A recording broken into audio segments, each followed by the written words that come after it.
So hello guys, good morning. So it's Friday ulit. Nagluto ako ng isda at nilagyan ko siya ng toyo, suka at saka mga gulay-gulay. Yan, talong ganyan. So ayan na, pinakuluan ko siya kasi kakain ako ngayon. At ito yung itsura niya. Yan, ang sarap guys. Ang sarap pala ng isda na merong toyo. Para siyang adobo, parang adobong karne ganyan, pero isda siya. Yan ang itsura niya guys. So isasalin ko na to sa mangkok para kumain. So kumusta naman ang Friday niyo guys? Kumain na ba kayo? So ito ang buhay ng OFW, kain-kain lang, char. Syempre kakain tayo para maging malakas ang ating katawan para sa next day na ating trabaho.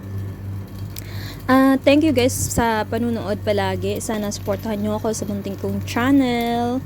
I hope you like it guys. It's yummy. It looks delicious guys. It's very delicious. So ito naman yung part ng manok. Yan. Manok with rice. So sineparate ko lang yung manok at kumuha ko ng konting kanin at pinainit ko na rin. So ayan guys.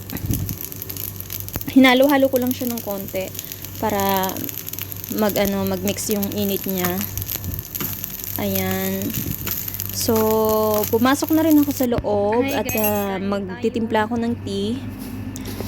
Everything tea. So, mas pinipili kong uminom ng tea guys kaysa kape na 3-in-1 ganun.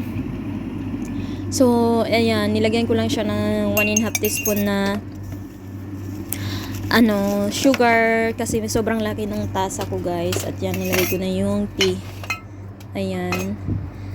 So, anong ulam nyo guys ngayon? What is your food today?